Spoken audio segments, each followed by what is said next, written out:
Selamat datang di channel Lorong Kelam Stories. Tumbal kekuasaan, kisah kelam seorang bupati.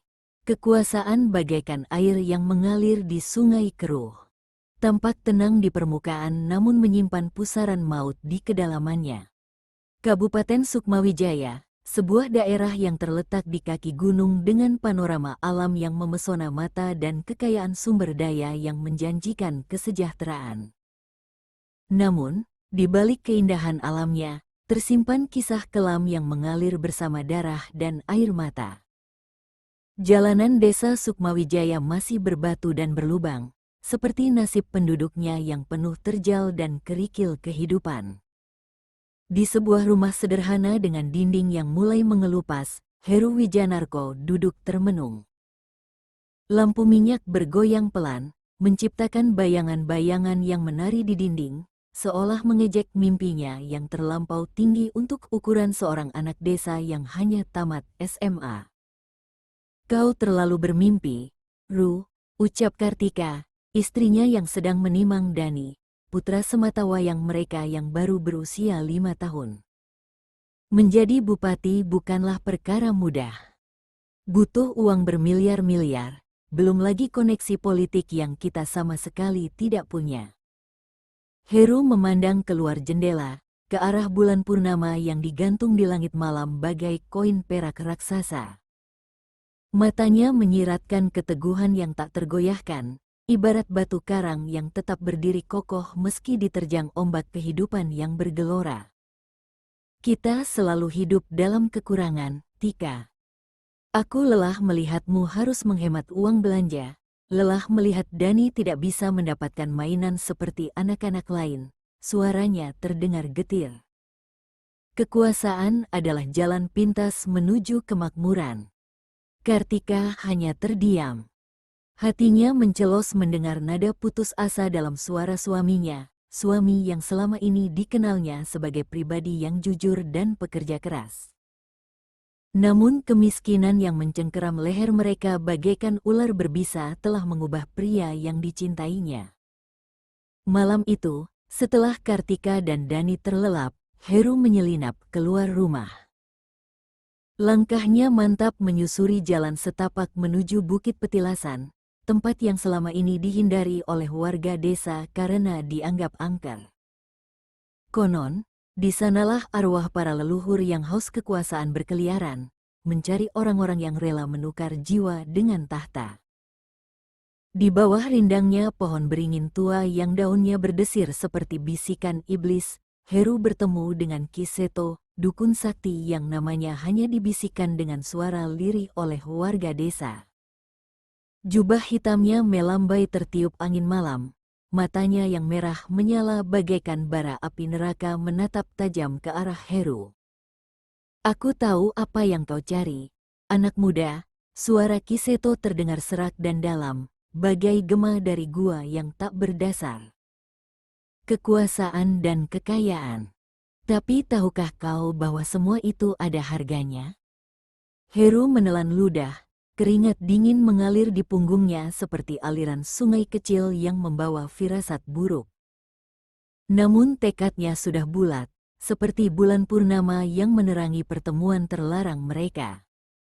"Berapapun harganya, aku siap membayar," jawab Heru dengan suara bergetar namun penuh keyakinan. Ki Seto tertawa, suaranya menggelegar memecah keheningan malam, membuat burung-burung malam beterbangan ketakutan dari sarangnya. Tawanya seperti pecahan cermin yang mengiris udara, tajam dan menusuk. "Bukan uang yang kuminta, anak muda. Tapi tumbal. Nyawa." "Nyawa siapa?" tanya Heru, suaranya hampir tak terdengar, tertelan oleh detak jantungnya sendiri yang berpacu cepat. "Nyawa orang-orang terdekatmu. Orang-orang yang kau sayangi, orang-orang yang bekerja untukmu. 1 nyawa untuk 1 tahun kekuasaan. Semakin berharga orang itu bagimu, semakin besar kekuatan yang kau dapatkan." Angin bertiup kencang, menerbangkan dedaunan kering yang berputar-putar di antara mereka seperti tarian kematian. Heru terdiam, pikirannya berkecamuk seperti badai yang mengamuk di lautan lepas. Haruskah ia mengorbankan orang-orang yang ia kasihi demi ambisi pribadinya?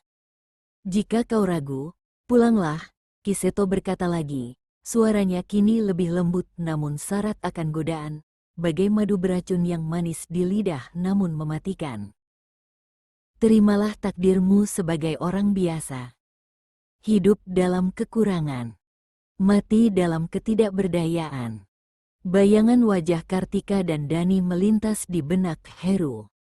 Namun dengan cepat, bayangan itu digantikan oleh kilasan masa depan cerah yang ia dambakan, rumah mewah, mobil berkilau, pakaian mahal, dan penghormatan dari seluruh masyarakat. Kekuasaan yang membuatnya mampu mengubah nasib keluarganya.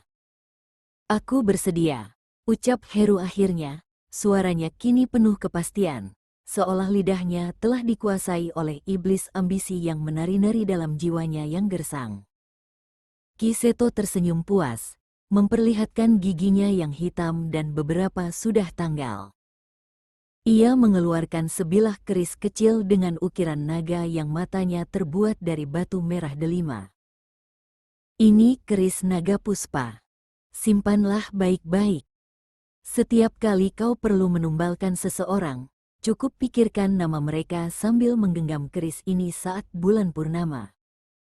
Kematian akan datang dengan sendirinya, tanpa perlu kau mengotori tanganmu. Dalam genggaman Heru, keris itu terasa dingin dan berat, seolah dibuat dari es dan dosa yang membeku. Namun ia tetap mengambilnya, menyelipkannya ke dalam baju, tepat di atas jantungnya yang kini terasa kosong dan hampa. Perjanjian terlarang pun telah disegel di bawah saksi bulan purnama dan bintang-bintang yang berkedip-kedip seperti mata malaikat yang menangisi jiwa manusia yang tersesat. 5 tahun berlalu seperti mimpi buruk yang terlalu nyata. Heru Wijanarko, yang kini telah menjadi Bupati Sukmawijaya, duduk di belakang meja kerjanya yang terbuat dari kayu jati berukir dengan kursi yang dilapisi kulit asli. Ruangan kerjanya luas dan mewah, dindingnya dihiasi lukisan-lukisan mahal dan piagam penghargaan yang dibingkai dengan emas. Jauh berbeda dari rumah sempit dengan dinding mengelupas yang dulu ia tinggali. Kesuksesan politiknya bagaikan meteor yang melesat cepat di langit malam, menyilaukan mata dan membuat banyak orang kagum sekaligus iri. Namun di balik kilau kesuksesan itu, tersembunyi onggokan mayat yang menjadi pijakan bagi singgasananya. Pak Darmo, tetangganya yang dengan sukarela menjadi ketua tim suksesnya, ditemukan tewas dalam kecelakaan aneh saat berkendara pulang dari rapat tim pemenangan. Mobilnya masuk jurang tanpa bekas rem blong atau sabotase mekanis yang bisa dijelaskan. Kematian pertama yang menjadi tumbal bagi langkah awal Heru menuju kursi bupati. Kemudian Pak Sastro, mentor politiknya yang mengajarinya seluk-beluk dunia perpolitikan, meninggal karena serangan jantung mendadak saat sedang berpidato mengenalkan Heru kepada para tokoh masyarakat. Kematian kedua yang membuat namanya semakin dikenal karena simpati masyarakat. Lalu Ibu Minarti, donatur utama kampanyenya, ditemukan tewas di kolam renangnya sendiri padahal wanita itu dikenal sebagai perenang ulung sejak masa mudanya. Kematian ketiga yang membuat aliran dana kampanye justru semakin deras karena anak Ibu Minarti yang merasa berhutang budi pada Heru. Satu persatu, mereka yang dekat dengan Heru dalam proses pencalonannya pergi menuju alam baka dengan cara-cara yang selalu bisa dijelaskan sebagai kecelakaan atau kematian alami. Namun Heru tahu lebih baik, keris naga puspa telah melakukan tugasnya dengan sempurna setiap kali ia menggenggamnya di bawah sinar bulan purnama. Kini, sebagai bupati, lingkaran orang-orang terdekatnya semakin luas. Para kepala dinas, staf khusus, ajudan, bahkan sopir pribadinya, semuanya berada dalam bahaya tanpa mereka sadari. Seperti domba-domba yang digiring menuju altar pengorbanan oleh sang gembala yang telah berubah menjadi serigala berbulu domba. Pak Bupati, Rapat dengan investor dari Jakarta sudah siap dimulai. Widya, sekretaris pribadinya yang cantik dan cerdas, muncul di ambang pintu dengan setumpuk map di tangannya. Heru tersenyum, senyum yang tak lagi mencapai matanya yang kini selalu tampak kosong dan dingin. Terima kasih, Widya. Aku akan segera ke sana. Widya mengangguk sopan dan berbalik pergi. Heru menatap punggungnya yang menjauh, bertanya-tanya dalam hati apakah suatu saat nanti nama wanita itu juga akan ia bisikkan pada keris naga puspa. Pikiran itu membuatnya merasa mual, namun tidak cukup mual untuk menghentikan ambisinya. Rapat dengan investor berjalan lancar, proyek pembangunan resort mewah di kawasan hutan lindung disetujui, tentu saja dengan sejumlah besar uang pelicin yang mengalir ke rekening pribadinya. Heru tak lagi peduli pada kerusakan lingkungan atau nasib penduduk desa yang akan kehilangan sumber air bersih. Baginya, kekayaan dan kekuasaan telah menjadi candu yang membutakan mata hatinya. Malam itu, saat bulan purnama kembali menggantung di langit, Heru duduk sendirian di balkon rumah dinasnya yang megah. Di tangannya tergenggam keris naga puspa, berkilau ditimpa cahaya bulan seperti ular berbisa yang siap menerkam. Sukmawijaya semakin maju di bawah kepemimpinanmu, Pak Bupati. Suara Kiseto tiba-tiba terdengar dari kegelapan sudut balkon, membuat Heru terlonjak kaget. Bagaimana kau bisa masuk ke sini? Tanya Heru dengan suara tertahan, takut pembicaraan mereka terdengar oleh pengawal yang berjaga di luar. Kiseto tertawa kecil, suaranya seperti kaca yang digores. Aku bisa berada di mana saja aku mau, Bupati, bahkan di dalam mimpi-mimpi burukmu. Heru menelan ludah dengan susah payah. Apa maumu? Hanya mengingatkanmu bahwa perjanjian kita masih berlaku. Tahun pertama masa jabatanmu akan segera berakhir. Aku menunggu tumbal berikutnya. Keringat dingin mengalir di dahi Heru, seperti tetesan dosa yang tak bisa ia hapus. Aku sudah memberikan banyak tumbal untukmu, Pak Darmo, Pak Sastro, Ibu Minarti, dan yang lainnya. Itu untuk membawamu ke kursi bupati, jawab Kiseto dengan nada mencemooh. Sekarang, untuk mempertahankan kekuasaanmu, kau perlu tumbal yang lebih berharga. Semakin kau sayang, semakin besar kekuatan yang kau dapatkan. Siapa? Tanya Heru, meski dalam hati ia sudah tahu jawabannya. Kau tahu persis siapa? Kiseto tersenyum kejam. Orang yang selama ini menjadi tangan kananmu, orang yang paling kau percaya, Kepala Dinas Keuangan daerahmu, Anwar Santoso. Anwar Santoso adalah sahabat Heru sejak kecil, mereka tumbuh bersama di desa yang sama, berbagi mimpi dan perjuangan. Anwarlah yang selama ini membantu Heru mengelola keuangan daerah, termasuk menyembunyikan aliran dana ilegal dari berbagai proyek korup. Anwar tahu terlalu banyak, dan itulah yang membuatnya berharga sekaligus berbahaya. Tidak bisakah orang lain saja? Tanya Heru, suaranya terdengar putus asa. Kau ingin kekuasaan atau tidak? Tanya Kiseto balik, matanya berkilat-kilat seperti mata kucing di kegelapan. Jika kau menolak, bukan hanya kekuasaanmu yang akan hilang, tapi juga nyawamu. Perjanjian darah tidak bisa dibatalkan.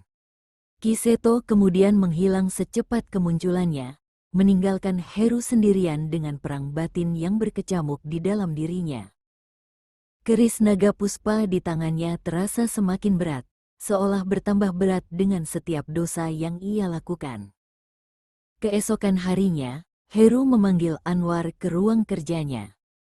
Sahabatnya itu datang dengan wajah ceria seperti biasa, tak menyadari bahwa ia sedang bertatap muka dengan malaikat mautnya sendiri. Bagaimana proyek jalan tol, Pak Bupati? Tanya Anwar dengan nada bersahabat, masih mempertahankan formalitas meski mereka hanya berdua. Heru menatap sahabatnya dengan pandangan yang sulit diartikan, campuran antara kasih sayang dan pengkhianatan, antara penyesalan dan keteguhan hati. Bibir bawahnya bergetar pelan, namun ia berhasil menguasai diri. Berjalan lancar. Komisi kita sudah masuk ke rekening biasa, jawab Heru, berusaha terdengar normal. Mereka berbincang tentang berbagai proyek dan rencana ke depan. Anwar dengan antusias menjelaskan strateginya untuk mengalihkan dana dari APBD untuk kampanye Heru di pemilihan periode kedua. Tak sekalipun terlintas di benaknya bahwa ia tidak akan hidup cukup lama untuk melihat sahabatnya menjabat untuk periode kedua. Malam itu, dengan tangan gemetar dan hati yang remuk redam, Heru menggenggam keris naga puspa di bawah sinar bulan purnama. Bibirnya membisikkan nama Anwar Santoso, sementara air mata mengalir deras di pipinya, seperti hujan yang mencoba membasuh dosa-dosanya namun tak pernah berhasil. Keesokan paginya, berita kematian Anwar Santoso mengguncang Kabupaten Sukmawijaya. Kepala Dinas Keuangan daerah itu ditemukan tewas di ruang kerjanya, diduga akibat keracunan makanan. Heru sebagai sahabat dekat sekaligus atasan, tampil di depan publik dengan wajah berduka, air mata buaya menghiasi pipinya yang kini semakin tirus meski badannya semakin gemuk oleh kekayaan haram. Anwar adalah sahabat terbaik dan pejabat paling berdedikasi yang pernah kumiliki, ucapnya di depan awak media. Suaranya terdengar parau dan penuh kesedihan, bagi mereka yang cukup peka, terasa terlalu dibuat-buat. Kehilangannya adalah kehilangan besar bagi Sukmawijaya. Namun di balik layar, Heru Wijanarko menambahkan satu lagi nama ke dalam daftar panjang korban ambisinya. Satu lagi beban dosa di pundaknya yang kini mulai terasa terlalu berat untuk ditanggung. 3 tahun telah berlalu sejak kematian Anwar. Kabupaten Sukmawijaya kini tampak seperti negeri dongeng di permukaan, jalan-jalan mulus beraspal, gedung-gedung tinggi menjulang, pusat perbelanjaan modern berjejer rapi, dan resort-resort mewah bertebaran di kawasan yang dulunya hutan lebat. Pembangunan yang begitu pesat hingga banyak kabupaten tetangga iri dan penasaran dengan resep ajaib Bupati Heru Wijanarko. Namun, seperti dongeng yang menyimpan sisi gelap di balik kilau kemilau istana dan putri cantik, Sukmawijaya pun menyimpan sisi kelam yang tak terlihat oleh mata telanjang. Di balik pembangunan fisik yang mengesankan, tersembunyi kesengsaraan rakyat kecil yang tanahnya dirampas untuk proyek-proyek mewah, pencemaran lingkungan yang semakin parah, dan tingkat kriminalitas yang meningkat akibat kesenjangan sosial yang semakin lebar. Dan di balik senyum puas Bupati Heru Wijanarko, tersembunyi jiwa yang kian hari kian kosong, seperti rumah tua yang ditinggalkan penghuninya, masih berdiri tegak di luar namun rapuh dan berlubang di dalam. Sayang, aku khawatir dengan kesehatanmu belakangan ini, ujar Kartika saat mereka tengah menikmati makan malam berdua di ruang makan mewah kediaman dinasnya. Dani, putra mereka yang kini sudah berusia 10 tahun, sudah terlelap di kamarnya yang dipenuhi mainan mahal dan gadget terkini. Heru mengangkat wajahnya dari piring, menatap istrinya dengan pandangan lelah. Wajahnya yang dulu tampan kini tampak kusam dan tua sebelum waktunya. Kantung hitam menggantung di bawah matanya yang selalu merah, rambutnya yang dulu lebat kini menipis dan dipenuhi uban. Kekayaan dan kekuasaan telah memberinya segalanya kecuali kedamaian jiwa dan kesehatan tubuh. Aku baik-baik saja, Tika, jawabnya lemah, suaranya serak seperti kertas amplas. Hanya sedikit lelah dengan semua urusan kantor. Kau sering mengigau di malam hari, Kartika melanjutkan, raut wajahnya menunjukkan kekhawatiran yang tulus. Memanggil-manggil nama Anwar, Pak Darmo, dan nama-nama lain yang tak ku kenal. Kau juga sering terbangun dengan tubuh bermandi keringat. Heru terdiam. Garpu di tangannya gemetar hingga ia harus meletakkannya kembali ke atas meja makan. Nama-nama itu adalah nama-nama orang yang telah ia tumbalkan demi tahta dan harta. Orang-orang yang rohnya kini menghantuinya setiap malam, merenggut ketenangan tidurnya, mengubah mimpi-mimpinya menjadi teror tak berujung. Itu hanya stres kerja. Tika, Heru berusaha tersenyum, namun senyumnya terlihat seperti meringis kesakitan. Lagi pula, bukankah semua pengorbanan ini setimpal? Lihat kehidupan kita sekarang, jauh lebih baik dari dulu. Kau bisa berbelanja sepuasnya, Dani bisa sekolah di tempat terbaik, kita memiliki rumah mewah dan mobil-mobil mahal. Kartika menggeleng pelan, rambut hitamnya yang digelung rapi bergoyang seirama. Aku lebih suka kehidupan kita yang dulu, Ru. Sederhana tapi tenteram. Kau lebih banyak tersenyum, lebih banyak tertawa. Sekarang, aku hampir tidak pernah melihatmu benar-benar bahagia. Kata-kata Kartika menohok Heru tepat di jantungnya, seperti keris naga puspa yang kini selalu ia bawa kemana-mana dalam sarung khusus yang tersembunyi di balik jasnya. Ya, ia telah mengorbankan kebahagiaan sejatinya demi ambisi duniawi, menukar kedamaian jiwa dengan gelar dan harta yang pada akhirnya tak mampu mengisi kekosongan di hatinya. Belum sempat Heru menanggapi, ponselnya berdering nyaring. Nama Widya, sekretaris pribadinya, muncul di layar. Dengan sedikit enggan, Heru mengangkat telepon itu. "Ada apa, Widya?" tanyanya dengan nada lelah. "Maaf mengganggu makan malam Bapak," suara Widya terdengar panik di seberang sana. "Tapi ada masalah serius." Tim audit dari pusat menemukan kejanggalan di laporan keuangan daerah tahun lalu. Mereka meminta penjelasan langsung dari Bapak besok pagi. Darah Heru seolah membeku mendengar kabar itu. Audit. Kejanggalan. Dua kata yang paling ditakuti oleh setiap pejabat korup seperti dirinya. Sejak kematian Anwar, ia memang kesulitan menemukan orang yang sepandai sahabatnya itu dalam menyembunyikan aliran dana ilegal. Karyana, kepala dinas keuangan yang baru, tidak secerdik dan selicik Anwar. "Baiklah, siapkan semua dokumen yang diperlukan. Aku akan menemuinya besok pagi," ucap Heru akhirnya, berusaha terdengar tenang meski keringat dingin mulai membasahi keningnya. Setelah menutup telepon, Heru menatap Kartika dengan pandangan yang sulit diartikan. Istrinya itu mengerutkan dahi, menyadari ada sesuatu yang tidak beres. "Ada masalah di kantor?" tanya Kartika lembut. Heru mengangguk lemah, tim audit dari pusat.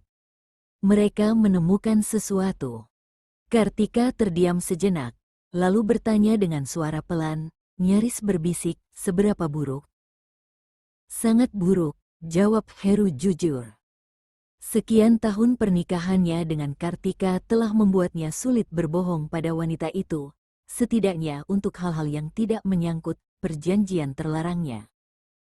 "Jika sampai terbongkar, aku bisa masuk penjara." Kartika menutup mulutnya dengan tangan, matanya melebar karena terkejut. "Ya Tuhan, Heru, apa yang sudah kau lakukan selama ini?" Heru tidak menjawab. Bagaimana mungkin ia menjelaskan bahwa ia tidak hanya korupsi, tapi juga telah menumbalkan nyawa puluhan orang demi tahta dan harta, bahwa setiap pembangunan megah di Sukmawijaya dibangun di atas fondasi mayat dan air mata. Malam itu, setelah Kartika tertidur, Heru duduk sendirian di balkon kamarnya, memandangi bulan purnama yang kembali menggantung di langit seperti saksi bisu atas dosa-dosanya. Keris naga puspa tergenggam erat di tangannya, terasa dingin dan berat seperti beban dosa yang ia pikul. "Kau tampak cemas, Bupati," suara Kiseto kembali muncul dari kegelapan, membuat Heru terlonjak kaget meski seharusnya ia sudah terbiasa dengan kemunculan sang dukun yang selalu tiba-tiba. "Tim audit," jawab Heru singkat, tak perlu penjelasan panjang karena ia yakin Kiseto sudah tahu segalanya. Ah, masalah kecil, Kiseto tertawa kecil, suaranya seperti desis ular berbisa. Kau tinggal berbisik nama ketua tim audit itu pada keris Nagapuspa, dan besok pagi ia tak akan pernah datang ke kantormu. Heru menggeleng lemah. Aku lelah, Kiseto. Lelah membunuh. Lelah hidup dalam ketakutan. Lelah dikejar-kejar mimpi buruk setiap malam. Itu harga yang harus kau bayar untuk kekuasaan. Kiseto mendesis, matanya berkilat-kilat berbahaya dalam kegelapan. Atau kau ingin mengakhiri perjanjian kita? Itu juga bisa diatur, tapi dengan harga yang jauh lebih mahal. Harga apa? Tanya Heru, entah mengapa merasa sedikit harapan menyusup ke dalam hatinya yang telah lama membatu. Nyawa orang yang paling kau cintai, jawab Kiseto dengan nada dingin yang membuat bulu kuduk Heru meremang. Istrimu, Kartika, atau putramu, Dani. Pilih salah satu. Heru merasa dunia di sekelilingnya runtuh seketika. Kartika atau Dani? Bagaimana mungkin ia memilih antara dua orang yang paling berharga dalam hidupnya? Dua-duanya adalah alasan mengapa ia berjuang keras selama ini, meski dengan cara yang salah. Tidak bisakah aku yang mati sebagai gantinya? Tanya Heru putus asa. Kiseto tertawa terbahak-bahak, suaranya menggema di keheningan malam seperti lolongan serigala kelaparan. Terlambat untuk itu, Bupati. Kau sudah menjual jiwamu sejak lama. Yang tersisa hanyalah cangkang kosong yang berjalan dan berbicara. Dukun itu kemudian menghilang, meninggalkan Heru sendirian dengan keputusan mustahil yang harus ia ambil. Mengorbankan Kartika atau Dani untuk mengakhiri perjanjian, atau terus menumbalkan orang lain demi mempertahankan kekuasaan. Pagi harinya, Heru menemui ketua tim audit dengan wajah tenang yang dibuat-buat. Beruntung baginya, ketua tim audit tersebut ternyata mudah disuap. Dengan beberapa koper uang dan janji-janji manis, Heru berhasil meyakinkan tim audit untuk menutup mata atas berbagai kejanggalan dalam laporan keuangan daerah. Beres, Pak Bupati, bisik Karyana, kepala dinas keuangan yang baru, dengan wajah lega saat tim audit meninggalkan kantor Bupati. Tapi ini hanya sementara. Cepat atau lambat, pasti akan ada audit lain. Heru mengangguk lemah. Ia tahu bahwa solusi ini hanyalah penundaan, seperti menambal perahu bocor dengan daun pisang, cepat atau lambat, air akan kembali masuk dan menenggelamkan perahu. Malam itu, bulan purnama kembali menggantung di langit. Heru duduk di tepi ranjang, memandangi wajah Kartika yang terlelap. Begitu damai, begitu polos, tak menyadari bahwa suaminya kini tengah mempertimbangkan untuk menjadikannya tumbal demi mengakhiri lingkaran setan yang telah ia ciptakan sendiri. Di kamar sebelah, Dani juga terlelap dengan pulasnya, bermimpi indah tentang pertandingan sepak bola besok, tak menyadari bahwa ayahnya tengah mempertimbangkan untuk menjadikannya tumbal demi mengakhiri kutukan yang telah merenggut kemanusiaan sang ayah. Keris Nagapuspa terasa begitu dingin di genggaman Heru, sedingin hatinya yang telah lama membeku oleh ambisi dan ketamakan. Air mata mengalir di pipinya yang keriput sebelum waktunya, jatuh menetes ke atas bilah keris yang berkilau ditimpa cahaya bulan. Aku tidak bisa, bisiknya lirih pada keheningan malam. Aku tidak bisa mengorbankan mereka. Seolah mendengar keraguan di hatinya, Kiseto kembali muncul dari bayang-bayang, wujudnya kali ini lebih solid dari biasanya. Matanya yang merah menyala tampak lebih liar, taringnya yang tajam terlihat jelas saat ia tersenyum mengejek. Kau harus memilih, Bupati, desisnya. Kartika atau Dani. Jika tidak, bersiaplah kehilangan keduanya, ditambah dengan nyawamu sendiri. Heru menatap dukun itu dengan pandangan nanar. Apakah tidak ada jalan lain? Aku bisa memberikan semua kekayaanku, semua kekuasaanku. Terlambat, Ki Seto mendesis lagi. Kontrak darah tidak bisa dibatalkan dengan harta atau tahta. Hanya darah yang bisa membayar darah. Dalam keputusasaan, pikiran Heru melayang pada satu kemungkinan lain. Jika ia tidak bisa mengorbankan Kartika atau Dani, dan tidak bisa membatalkan perjanjian, mungkin masih ada satu jalan keluar, meskipun jalan itu berujung pada kehancuran total.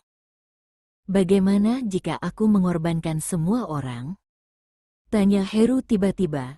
Suaranya terdengar tenang namun matanya menyiratkan kegilaan yang menakutkan. Semua stafku, semua kepala dinas, semua bawahanku. Ki Seto terdiam sejenak, tampak terkejut dengan usulan itu. Kemudian ia tertawa, tawa yang menggetarkan jendela dan membuat lampu-lampu berkedip. Tumbal massal. Menarik sekali, Bupati. Tapi itu akan membutuhkan ritual khusus. Ritual yang jauh lebih kuat dan lebih berbahaya. Ritual terakhir yang mengerikan. Persiapan ritual tumbal massal dimulai keesokan harinya. Heru mengumumkan akan diadakannya rapat koordinasi seluruh kepala dinas dan pejabat eselon di sebuah villa pribadinya di kaki Gunung Sukma. Villa yang terletak terpencil, dikelilingi hutan lebat, jauh dari pemukiman penduduk, tempat sempurna untuk ritual pembantaian. Pastikan semua hadir, perintah Heru pada Widya, sekretarisnya. Tidak boleh ada yang absen atau terlambat. Widya mengangguk patuh, meski dalam hatinya merasa aneh dengan sikap Heru yang tampak lebih tegang dari biasanya. Ada sesuatu yang janggal dari tatapan sang bupati, sesuatu yang gelap dan mengancam, yang membuat Widya ingin segera menyelesaikan tugasnya dan menjauh. Malam ritual pun tiba. Bulan purnama bersinar terang, namun anehnya dikelilingi oleh awan hitam yang membentuk formasi seperti cakar raksasa yang hendak mencengkeram bulan. Angin bertiup kencang, membawa aroma busuk yang membuat siapapun yang menciumnya merasa mual. Di villa pribadi Bupati Heru, 45 pejabat tinggi Kabupaten Sukmawijaya berkumpul. Mereka duduk mengelilingi meja panjang di ruang pertemuan yang dihiasi lilin-lilin hitam alih-alih lampu listrik. Di tengah meja terhidang berbagai makanan dan minuman mewah, hidangan terakhir yang akan mereka nikmati sebelum menjadi tumbal ambisi sang bupati. Aneh sekali dekorasi rapat kali ini, bisik Karyana, Kepala Dinas Keuangan, pada Sukmadi, Kepala Dinas Pendidikan yang duduk di sebelahnya. Seperti setting film horor saja.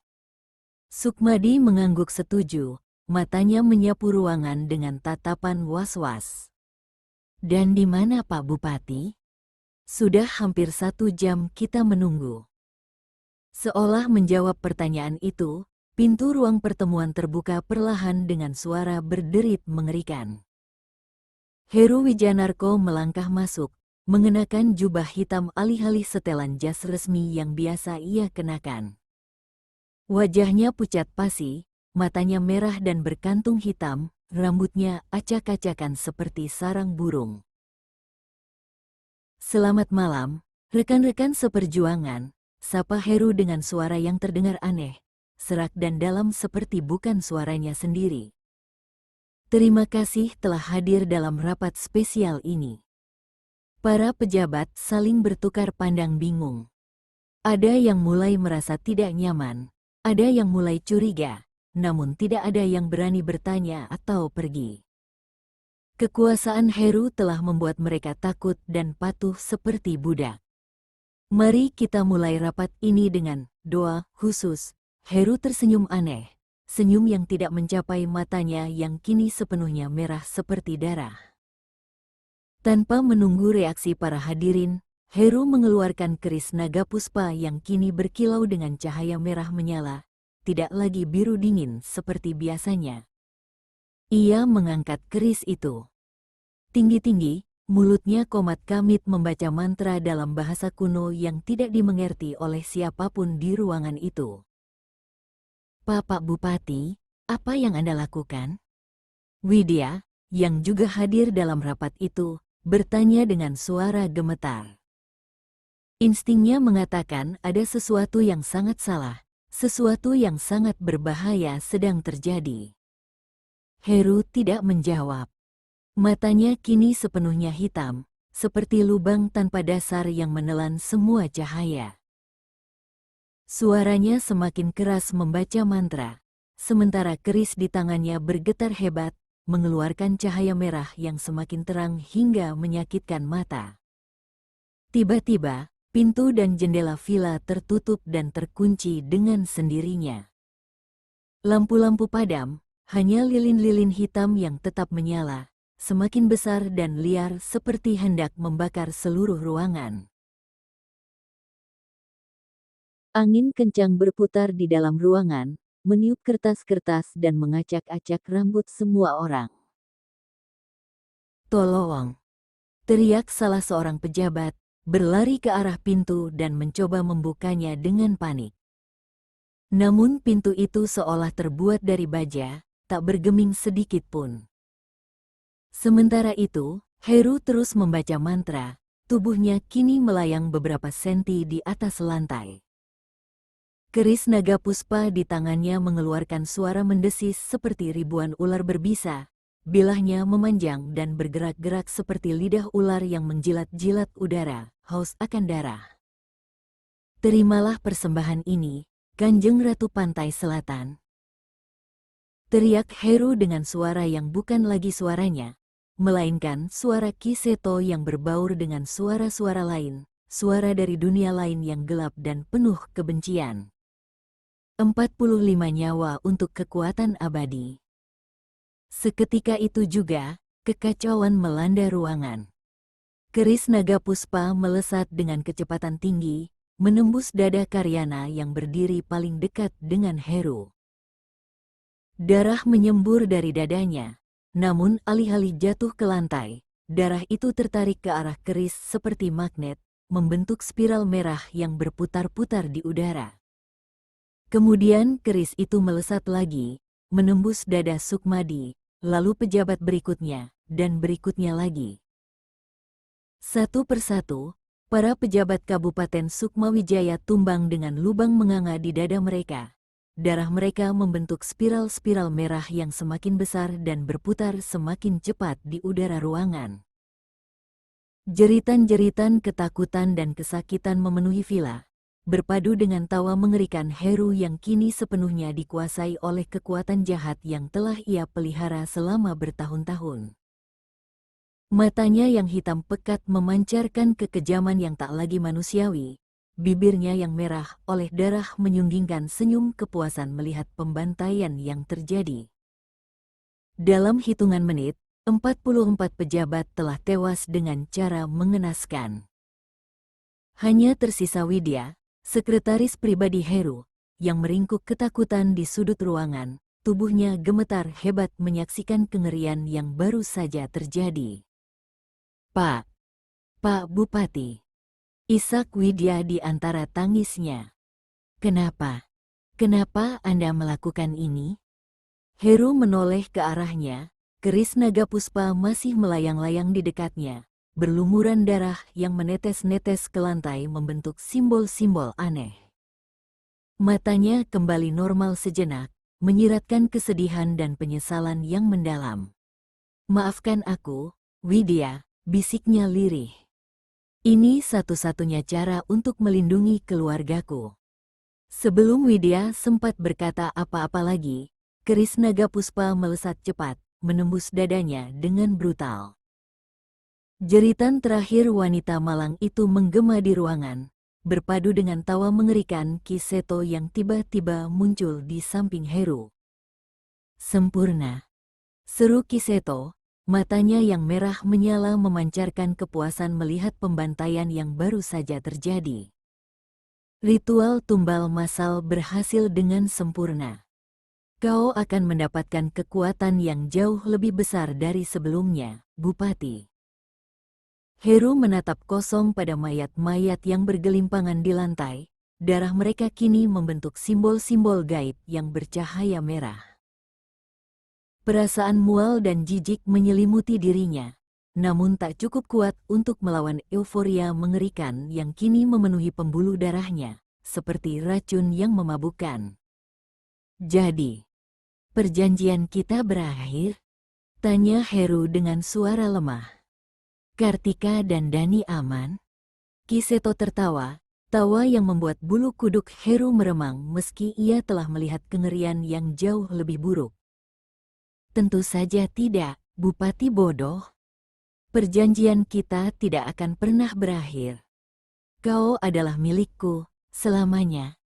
Wajah Heru memucat, lebih pucat dari mayat-mayat di sekelilingnya.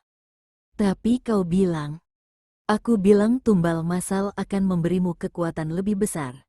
Dan itu benar, potong Kiseto, matanya berkilat jahat.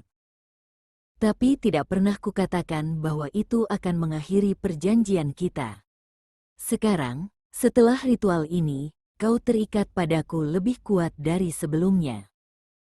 Jiwamu dan jiwa keluargamu adalah milikku. Heru merasa dunia di sekelilingnya runtuh seketika. Ia telah melakukan pembantaian mengerikan, mengorbankan 45 orang yang bekerja untuknya, namun tidak berhasil menyelamatkan keluarganya. Bahkan, ia telah mengikat mereka pada nasib yang lebih mengerikan. Akhir yang mengenaskan. Setelah pembantaian di villa, Heru kembali ke rumah dinasnya dengan pikiran kosong dan jiwa yang hancur. Berita tentang kematian massal 45 pejabat Kabupaten Sukmawijaya mengguncang seluruh negeri. Polisi, Kopassus, bahkan Densus 88 dikerahkan untuk menyelidiki pembantaian misterius tersebut.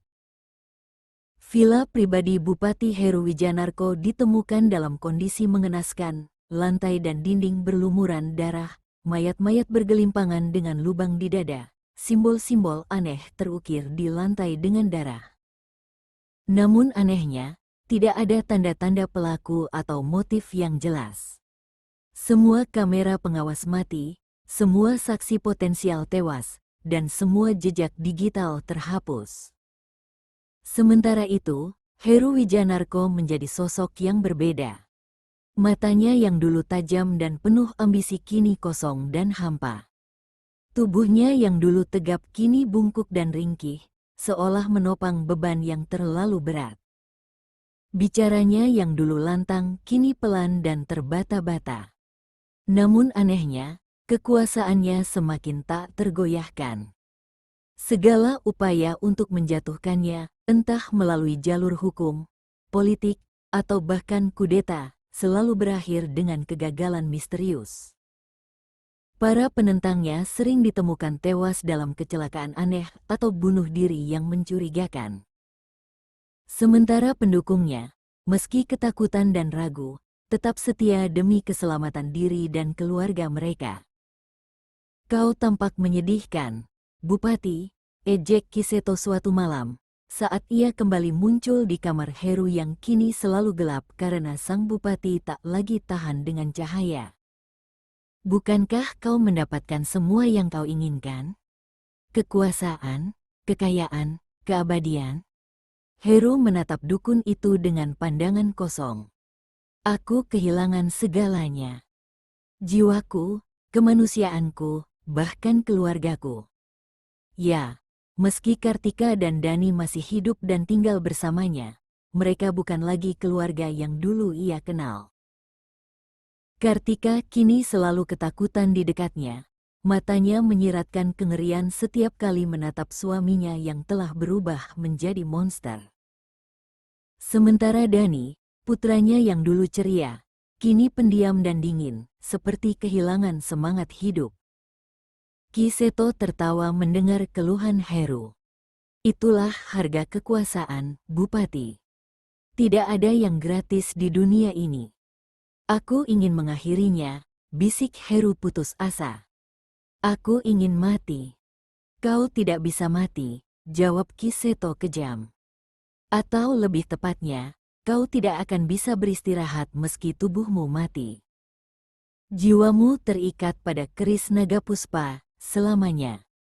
Kengerian menjalari tubuh Heru mendengar pernyataan itu. Terkutuk selamanya, tanpa jalan keluar, tanpa penebusan. Dalam keputusasaan, pikiran gilanya kembali mencari jalan keluar. Jika ia tidak bisa mati dan beristirahat dalam damai, mungkin ia bisa membawa semua orang bersamanya ke dalam kehancuran. Seperti kapten kapal yang tenggelam bersama kapalnya, ia akan menenggelamkan seluruh Sukmawijaya bersamanya. Malam itu, di bawah bulan purnama yang sama seperti saat ia membuat perjanjian terlarang bertahun-tahun lalu, Heru Wijanarko membuat keputusan terakhirnya. Ia mengambil keris naga puspa yang kini terasa seperti bagian dari tubuhnya sendiri, dan memanggil Kiseto untuk terakhir kalinya. Aku ingin membuat perjanjian terakhir, kata Heru, suaranya terdengar lebih kuat dari biasanya, dipenuhi tekad yang mengerikan. Kiseto muncul dalam sekejap, matanya yang merah menatap penasaran. Perjanjian apa lagi, Bupati? Kau sudah tidak punya apa-apa lagi untuk ditawarkan. Aku punya seluruh Sukmawijaya, jawab Heru, matanya berkilat dengan kegilaan yang menakutkan. Seluruh penduduk kabupaten ini, 100.000 nyawa, untuk kebebasanku dan keluargaku. Bahkan Kiseto tampak terkejut dengan tawaran itu. Tumbal massal dalam skala kota? Hal yang belum pernah terjadi sebelumnya, bahkan dalam sejarah ilmu hitam paling keji sekalipun.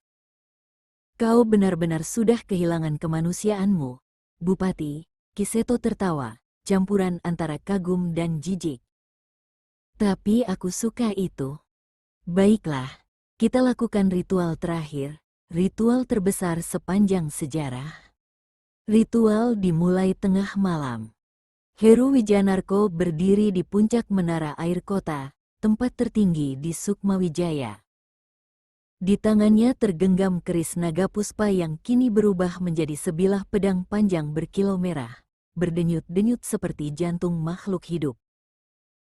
Di sampingnya berdiri Kiseto, jubah hitamnya berkibar-kibar tertiup angin malam yang membawa aroma kematian. Mulailah, Bupati, perintah Kiseto, matanya berkilat antusias. Bacakan mantra terakhir.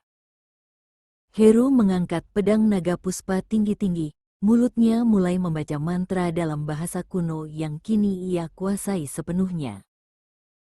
Langit mendung seketika, petir menyambar-nyambar, angin bertiup kencang menerbangkan atap-atap rumah dan menumbangkan pohon-pohon. Penduduk Sukmawijaya terbangun dalam kepanikan, berlarian ke jalan-jalan menyaksikan fenomena aneh yang terjadi di langit kota mereka. Awan-awan hitam berputar membentuk pusaran raksasa tepat di atas menara air, pusaran yang semakin lama semakin turun mendekat seperti tornado yang siap menghisap seluruh kota. Lihatlah kehancuran yang kau ciptakan, Bupati. Teriak Kiseto di tengah kebisingan angin dan petir. Bukankah ini indah? Bukankah ini yang kau inginkan? Heru tidak menjawab. Matanya terpaku pada dua sosok yang berlari menembus kerumunan panik di bawah menara, Kartika dan Dani, istri dan anaknya, yang entah bagaimana berhasil menemukan dan mengejarnya. Heru, hentikan semua ini, teriak Kartika, suaranya hampir tidak terdengar di tengah deru angin topan yang semakin kencang. Kembalilah pada kami, Ayah. Dani ikut berteriak, air mata mengalir di pipinya yang pucat. Kumohon, Ayah. Sesuatu dalam diri Heru bergetar mendengar suara keluarganya. Serpihan kecil kemanusiaan yang masih tersisa dalam jiwanya yang hampir sepenuhnya gelap. Untuk pertama kalinya sejak membuat perjanjian terlarang bertahun-tahun lalu, ia merasa ragu. Jangan dengarkan mereka, bentak Kiseto, menyadari keraguan Heru. Selesaikan ritualnya. Inilah satu-satunya jalan keluar untukmu. Namun Heru seolah tidak mendengar. Matanya terpaku pada Kartika dan Dani yang terus berusaha menembus kerumunan panik untuk mendekati menara.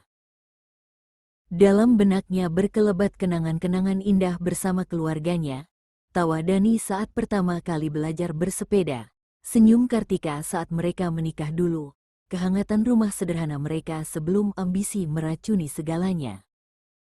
Tidak, bisik Heru tiba-tiba, tangannya yang memegang pedang naga puspa mulai gemetar. Aku tidak bisa melakukan ini. Kau harus. Kiseto mencengkeram bahu Heru dengan kuku-kukunya yang panjang dan tajam. Kau sudah terlalu jauh untuk berhenti. Selesaikan ritualnya atau kau akan terkutuk selamanya. Saat itulah Heru Wijanarko membuat keputusan terakhirnya, keputusan yang mungkin adalah satu-satunya tindakan benar yang ia lakukan setelah bertahun-tahun hidup dalam dosa dan kegelapan. Dengan gerakan cepat, ia memutar pedang naga puspa dan menghunuskannya ke jantungnya sendiri. Tidak, teriak Kiseto dengan murka, berusaha menggapai pedang itu namun terlambat. Bilah pedang telah menembus dada Heru, menembus jantungnya yang sejak lama telah membeku. Darah menyembur dari dadanya, namun alih-alih jatuh ke tanah, darah itu tertarik ke arah pedang, membentuk spiral merah yang berputar-putar di udara. Spiral yang semakin lama semakin besar, menyedot pusaran awan hitam di langit seperti lubang hitam yang menelan seluruh kegelapan. Kau bodoh, jerit Kiseto, wujudnya mulai berubah menjadi sosok mengerikan dengan tanduk dan sayap seperti kelelawar. Kau menghancurkan segalanya. Heru tersenyum lemah, darah mengalir dari mulutnya. Tidak, aku menyelamatkan keluargaku. Dan Sukmawijaya. Dengan sisa-sisa kekuatannya, Heru mencabut pedang dari dadanya dan dalam gerakan terakhir yang dibimbing oleh keputusasaan dan penebusan, ia menghunuskan pedang itu ke jantung Kiseto. Jeritan mengerikan membelah langit malam. Kiseto terbakar dalam api hitam yang muncul entah dari mana. Kulitnya mengelupas dan terbakar menjadi abu, matanya yang merah menyala pecah menjadi ribuan serpihan seperti kaca. Pedang naga puspa di dadanya berubah menjadi ular hitam raksasa yang menelan tubuhnya yang terbakar, mengunyahnya menjadi ketiadaan. Sementara itu, Heru Wijanarko terjatuh berlutut, darah mengalir deras dari lukanya yang menganga. Ia merasa tubuhnya semakin ringan, pandangannya semakin kabur. Namun untuk pertama kalinya sejak bertahun-tahun, ia merasa damai.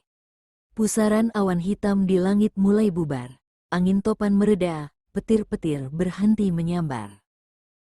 Keheningan aneh menyelimuti Sukmawijaya, seperti keheningan setelah badai dahsyat yang akhirnya berlalu.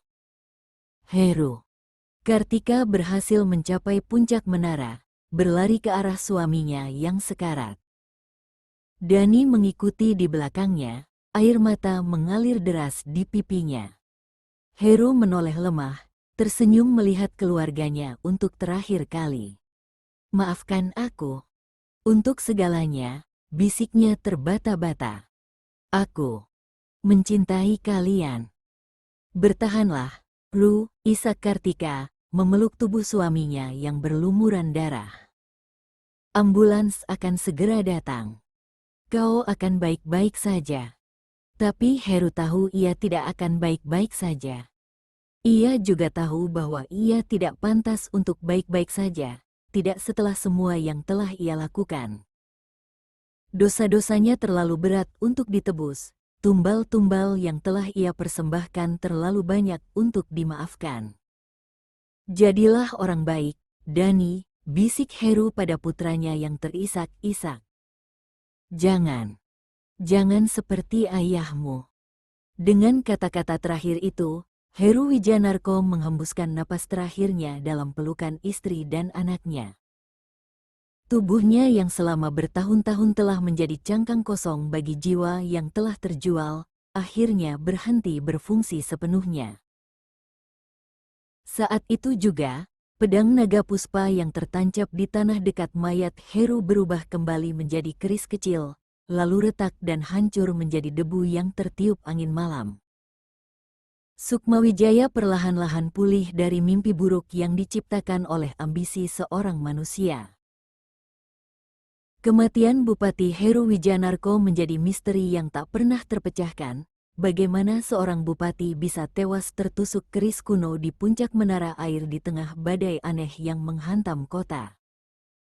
Pembantaian 45 pejabat daerah juga tetap menjadi misteri gelap dalam sejarah kabupaten tersebut. Berbagai teori bermunculan, mulai dari konspirasi politik, persaingan bisnis, hingga serangan teroris. Namun tak ada yang pernah menghubungkannya dengan ritual pesugihan dan tumbal yang dilakukan sang bupati. Kartika dan Dani pindah dari Sukmawijaya, memulai hidup baru di kota lain dengan identitas baru. Mereka tak pernah membicarakan apa yang terjadi di puncak menara air malam itu, tak pernah menceritakan pada siapapun tentang perubahan mengerikan yang terjadi pada suami dan ayah mereka selama bertahun-tahun. Namun kadang, dalam mimpi-mimpi buruknya, Dani masih melihat mata merah menyala dan mendengar tawa mengerikan yang membekukan darah. Dan setiap bulan purnama, Kartika masih merasakan kehadiran tak kasat mata di kamarnya, seperti tatapan yang mengawasinya dari sudut gelap, mengingatkannya bahwa kutukan darah tidak pernah benar-benar berakhir. Sementara itu, di Sukmawijaya, kehidupan berlanjut seolah tak pernah terjadi apa-apa. Pemimpin baru dipilih, gedung-gedung baru dibangun, jalan-jalan baru diaspal. Namun di balik kemajuan yang tampak di permukaan, penduduk Sukmawijaya merasakan ada sesuatu yang salah dengan kota mereka. Kematian misterius masih sering terjadi, terutama pada malam bulan purnama. Anak-anak terlahir dengan cacat aneh yang tak bisa dijelaskan oleh ilmu kedokteran. Tanaman pangan layu tanpa sebab, ternak mati tanpa penyakit. Beberapa penduduk tua, yang masih ingat legenda-legenda kuno, berbisik tentang kutukan yang tak terpatahkan, tentang tumbal-tumbal yang tak terbayarkan, tentang janji-janji terlarang yang meninggalkan jejak kelam di tanah Sukmawijaya. Mereka berbisik tentang pesugihan seorang kepala daerah yang menumbalkan keluarga dan para karyawan serta pegawainya demi tahta dan harta yang fana. Mereka berbisik tentang Kiseto, dukun sakti yang konon masih berkeliaran di Bukit Petilasan pada malam-malam tertentu, mencari jiwa-jiwa ambisius yang rela menukar keabadian dengan kegelapan. Dan jika kau berjalan sendirian di malam bulan purnama, melewati bekas rumah dinas Bupati Heru Wijanarko yang kini ditinggalkan dan angker, kau mungkin akan mendengar bisikan lirih yang membekukan darah, bisikan seorang manusia yang telah kehilangan kemanusiaannya, yang kini terjebak di antara dunia nyata dan dunia gaib, yang masih mencari penebusan bagi dosa-dosa yang terlalu berat untuk ditanggung. Maafkan aku. Untuk segalanya. Aku mencintai kalian. Tapi tidak ada penebusan untuk jalan yang telah ia pilih. Tidak ada pengampunan untuk darah yang telah ia tumpahkan. Heru Wijanarko telah pergi, namun kegelapan yang ia undang tetap tinggal, mengendap seperti racun dalam tanah Sukmawijaya, meresap ke dalam air yang diminum penduduknya, menari-nari dalam mimpi anak-anak yang tak bersalah. Sebab itulah harga sesungguhnya dari ambisi tanpa batas. Bukan hanya kehancuran diri, tapi juga kehancuran generasi-generasi yang akan datang. Itulah warisan sejati Bupati Heru Wijanarko, sang pencinta kekuasaan yang rela menumbalkan segalanya demi kebesaran semu yang tak bertahan lama. Seperti daun kering yang terbawa angin malam hanya untuk jatuh dan membusuk di tanah, begitulah kekuasaan dan kejayaan yang diraih dengan cara-cara gelap, sementara, hampa, dan pada akhirnya hanya menyisakan kehampaan dan penyesalan yang tak berujung.